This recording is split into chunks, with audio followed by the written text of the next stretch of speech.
बिस्मिल्लाहिर्रहमानिर्रहीम। आज का हमारा टॉपिक एनाटॉमी ऑफ एयर है, जिसके अंदर हम एयर की पूरी एनाटॉमी के बारे में बात करेंगे। Firstly there are outlines, outer ear, middle ear और इनर एयर। हमारे पास तीन तरह की एयर की लेयर्स आ रही हैं। हमारे पास आउटर है, एक्सटर्नल, मिडल है और इनर है या इंटरनल एयर है।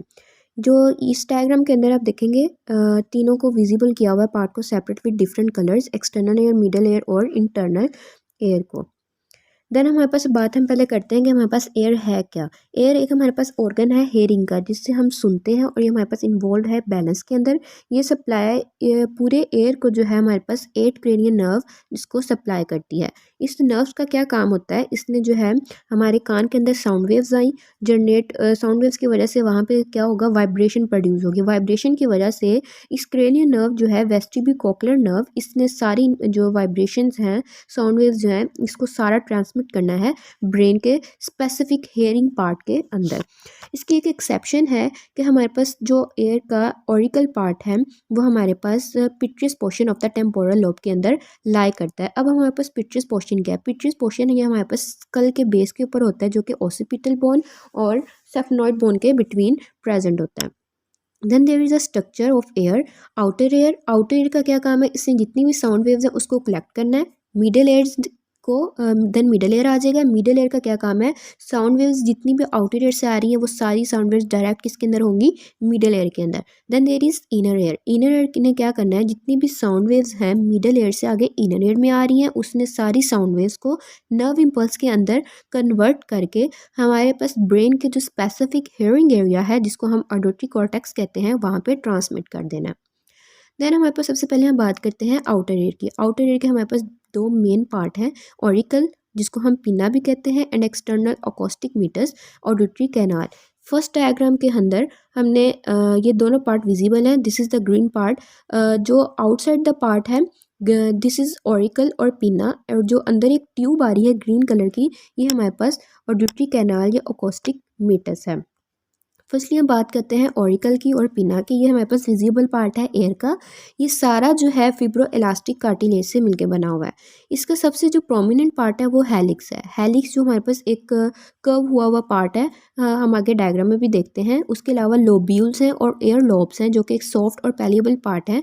ये सारे जो है लोब्यूल जो हैं एयर के फाइब्रस और एडिपोज टिश्यू से मिलकर बने हुए हैं, जिसके अंदर ब्लड की सप्लाई बहुत ज़्यादा रिच होती है। देन हम बात करते हैं एक्सटर्नल एकॉस्टिक मीटर्स की। एक्सटर्नल एकॉस्टिक मीटर्स मैंने आपको फर्स्ट डायग्राम के अंदर ग्रीन पार्ट दिखाया है। एक हमारे पास ट्यूब थी, वो हमारे पास एक एस शेप ट्यूब है जो कि 2.5 सेंटीमीटर लॉन्ग है।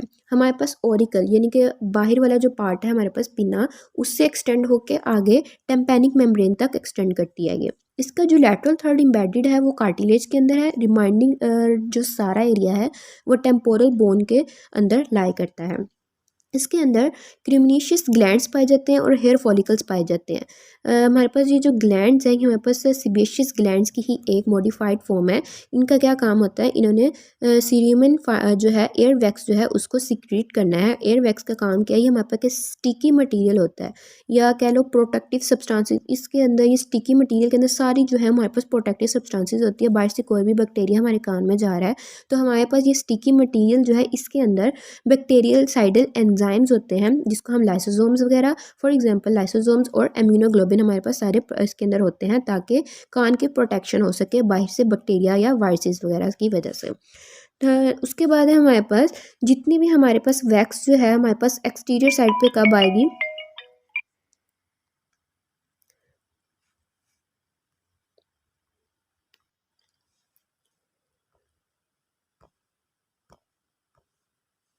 देन हम बात कर रहे थे कि जितनी भी एक्सटीरियर पार्ट पे जैसे वैक्स की मूवमेंट कैसे होगी, कि हमारे पास जो टेम्पोरोमैंडिबुलर जॉइंट है वो उसकी मूवमेंट होगी च्यूइंग के दरमियान या स्पीकिंग के दरमियान, तो सारी जो वैक्स है वो बाहर एंटीरियर पार्ट पे मूव करेगी। उसके बाद हमारे पास ये आउटर एयर की डायग्राम है। इसके अंदर जो मोस्ट प्रोमिनेंट पार्ट है वो हमारे पास है हेलिक्स का। हेलिक्स ये हमारे पास नज़र आ रहा है। उसके बाद हमारे पास लोब्यूल्स हैं जो कि सॉफ्ट और फाइब्रस और एडिपोज टिश्यू से मिलकर बने हुए हैं। देन हम बात करते हैं मिडल एयर की। मिडल एयर को हम टेम्पैनिक कैविटी का नाम भी देते हैं। ये हमारे पास एक irregular shaped air filled cavity है। ये भी हमारे पास कहाँ पे प्रेजेंट होती है? टेम्पोरल बोन की पिट्रियस पोर्शन के अंदर। जो कि सेफनॉइड और ऑसिपिटल बोन के बिटवीन प्रेजेंट है।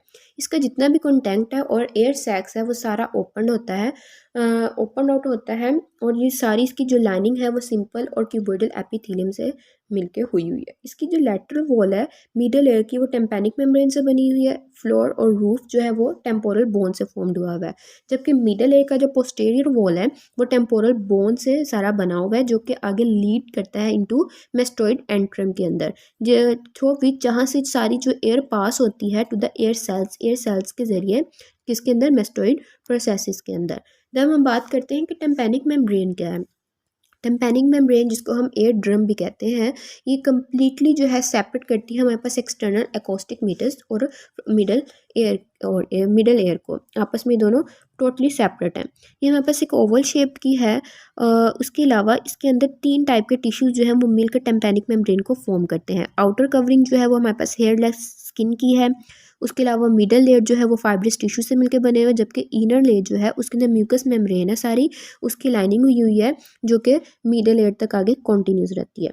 ये डायग्राम है जिसके अंदर मिडल एयर जो है विजिबल है। ये हम इसको बाद में आगे कंप्लीट पढ़ के इसको डिस्क्राइब करते हैं। देन हमारे पास ओपनिंग है मिडल वॉल की। मिडल वॉल के हमारे पास 2 ओपनिंग जो हैं, या वॉल जो है जिसको हम कहते हैं, वो हमारे पास 2 तरह की विंडोज इसके अंदर पाई जाती हैं, thin layer of temporal bone की।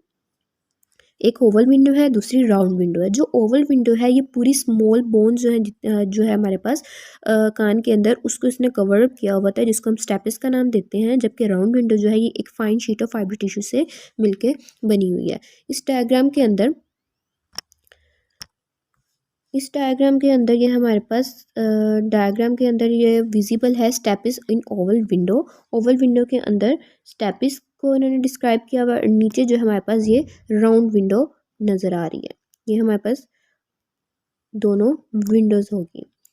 उसके बाद हमारे पास है ओपनिंग्स होगी, ओवल विंडो और राउंड विंडो। देन हमारे पास ऑडिटरी ऑसिकल्स आ जाते हैं। ऑडिटरी ऑसिकल्स हमारे पास क्या है कि इसके अंदर हमारे पास 3 छोटी छोटी बोन्स आ जाती हैं, 3 हड्डियां जो हैं इसके अंदर आती हैं ऑडिटरी ऑसिकल्स के अंदर, जो कि बिल्कुल फ्यू मिलीमीटर साइज़ की होती हैं। इनके अंदर जो है ये एक पूरी चेन बनाती है मिडल एयर के अंदर, टेम्पैनिक मेम्ब्रेन से ओवल विंडो के दरमियान के। Between the bones, in bones के तीनों बोन्स जो हैं छोटी छोटी, इनके दरमियान साइनोवियल जॉइंट्स होते हैं, जिसकी वजह से बोन जो है वो वाइब्रेट कर पाती हैं टेम्पैनिक कैविटी के अंदर। उसके अलावा ये आपस में जो है ऑसिकल्स जो है एक दूसरे के साथ फाइन लिगामेंट्स के जरिए हेल्ड हुई हुई हैं। इनके नाम भी इनकी शेप्स के मुताबिक इनको दिए गए हैं। सबसे पहले है मेलियस है, इंकस है और स्टेपिस है। मेलिस के हमारे पास ये लेटरल हैमर शेप की बोन होती है। इसका जो हैंडल है वो टेम्पैनिक मेम्ब्रेन के साथ कॉन्टैक्ट करता है, जबकि इसका जो हेड है वो साइनोवियल जॉइंट बनाता है किसके साथ, इंकस के साथ। सेकंड नंबर पे इंकस आ जाती है। इंकस की जो बॉडी है वो मेलिस के साथ मिलती है, और इसके जो लॉन्ग प्रोसेसेस है वो नीचे स्टेपिस के बोन के साथ मिलते हैं, और ये फिक्स्ड करते हैं फाइब्रस टिश्यू को टेम्पैनिक कैविटी की पोस्टीरियर वॉल के अंदर। देन हमारे पास आ जाता है स्टेपिस की बोन। स्टेपिस की बोन हमारे पास ये मीडियल बोन है, और इसके अलावा इसका जो हेड है वो आर्टिकुलेट करता है इंकस के साथ, और जो उसकी फुट प्लेट्स हैं वो इसकी ओवल विंडो के अंदर फिट हुई हुई हैं। ये हमारे पास डायग्राम है। First bone that is hammer shape is malice. इसका जो ऊपर से हेड है वो इंकस के साथ मिला हुआ है, और जो इंकस की बॉडी है वो पूरी मेलिस के साथ मिली है। उसके अलावा जो इंकस की नीचे आ रही है, ये इंकस के आगे फुट प्लेट से आ रही है, ये वाली सारी वो हमारे पास बेस ऑफ स्टेपिस के ऊपर यहाँ पे अटैच हुए हुए हैं। उसके बाद नीचे स्टेपिस की बोन आ जाती है। स्टेपिस की बोन जो है वो आगे हमारे पास विंडो के साथ इसके जो दोनों एंड्स हैं वो फिक्स्ड हैं। देन हम बात करते हैं इनर एयर की। इनर एयर को हम लेबिरिंथ का नाम भी देते हैं। अब लेबिरिंथ क्या है, लेबिरिंथ हमारे पास 2 तरह के होते हैं, एक बोनी लेबिरिंथ और दूसरा मेम्ब्रेनियस लेबिरिंथ। बोनी लेबिरिंथ जो है ये पूरे पेरियोस्टियम के साथ इसको लाइन अप किया हुआ होता है। इसके अलावा इसके अंदर पेरिलिम्फ होता है। पेरिलिम्फ हमारे पास क्या है, पेरिलिम्फ जो है इसके अंदर कैल्शियम की पोटाशियम की अमाउंट जो है वो बहुत ज़्यादा कम होती है, और सोडियम की अमाउंट ज़्यादा होती है। जबकि हमारे पास अगर हम बात करें ह्यूमन हेयरिंग पूरी डिपेंड ही करती है पोटाशियम आयंस के ऊपर। जितने ज़्यादा पोटाशियम आयन रिच होंगे उतनी ज़्यादा हेयरिंग जो है वो गुड होगी। देन हमारे पास मेम्ब्रेनियस लेबिरिंथ की बात करें तो हमारे पास एंडोलिम्फ इसके अंदर पाया जाता है। एंडोलिम्फ मीन्स इसके अंदर पोटाशियम की अमाउंट जो है वो बहुत ज़्यादा है। देन ये डायग्राम्स है जिसके अंदर एक एक पार्ट को विजिबल किया हुआ है। दिस इज़ द डायग्राम जिसके अंदर एक सबसे पहले हमारे पास एक ट्यूब आ रही है that is 2.5 centimetre long which we named her external auditory canal. Then हमारे पास आगे टेम्पैनिक मेम्ब्रेन आ रही है ग्रीन कलर में। आगे हमारे पास मैलस इंकस बोन्स की बोन्स आ रही हैं, स्टेपिस की बोन आ रही है जो कि ओवल विंडो के अंदर उसके ओवल विंडो के अंदर वो सारी फिक्स है। देन हमारे पास सेमी सर्कुलर कैनाल्स आ रही हैं। उसके अलावा कोक्लिया की आ रही है, कोक्लिया एक स्नेल शेप जो है वो बोन है, वो सारी इसके अंदर आ रही है। देन हमारे पास हम बात करते हैं इनर एयर की, तो ये हमारे पास वो ऑर्गन है जो कि हेयरिंग के अंदर और बैलेंस दोनों के अंदर इन्वॉल्व है। इसके 3 मेन रीजन्स है। वेस्टिब्यूल है जिसको हम वेस्टिब्यूल के अंदर 2 पार्ट आते हैं इसके, एक यूट्रिकल और सर्कल आता है। 3 सेमी सर्कुलर कैनाल्स हैं और कोक्लिया। वेस्टिब्यूल हमारे पास क्या है, ये हमारे पास पूरा एक्सपेंडेड एरिया होता है मिडल एयर के अंदर। ये हमारे पास इसके अंदर ओवल और राउंड विंडो दोनों जो है इसकी लैटरल वॉल के अंदर लोकेट करती हैं या हेल्ड होती हैं। थर्ड नंबर पे इसके अंदर 2 मेम्ब्रेनियस सैक्स होती हैं जिसके अंदर जिसके हमने पहले भी बात की, यूट्रिकल और सर्कस, जो कि इंपॉर्टेंट होती हैं बैलेंस के अंदर। देन सेमी सर्कुलर कैनाल्स हैं। सेमी सर्कुलर कैनाल्स हमारे पास क्या है, ये 3 तरह की ट्यूब्स होती हैं जो कि अरेंज 3 प्लेन्स के अंदर इस तरह हुई हुई हैं कि सारी जो है हमारे पास विजिबल हमारे पास हो रही हैं। उसके अलावा ये कॉन्टीन्यूस वेस्टिब्यूल के साथ आगे कॉन्टीन्यूस जो है वो सेमी सर्कुलर कैनाल्स हैं और ये भी इंपॉर्टेंट होती हैं बैलेंस के अंदर, इनका फंक्शन है। देन कोक्लिया है। कोक्लिया हमने देखा ऊपर डायग्राम के अंदर, ये एक स्नेल टाइप की, शेल टाइप की इसकी स्ट्रक्चर जो है जो रिजेंबल कर रही है। इसका जो बेस है वो बहुत ब्रॉड होता है और एपिक्स जो होता है वो नैरो होता है। इसके हमारे पास कोक्लिया के 3 मेन कंपार्टमेंट आते हैं, सेक्लिया वेस्टिब्यूल, स्केला मीडिया और कोक्लियर डक्ट और स्केला टेम्पेनी।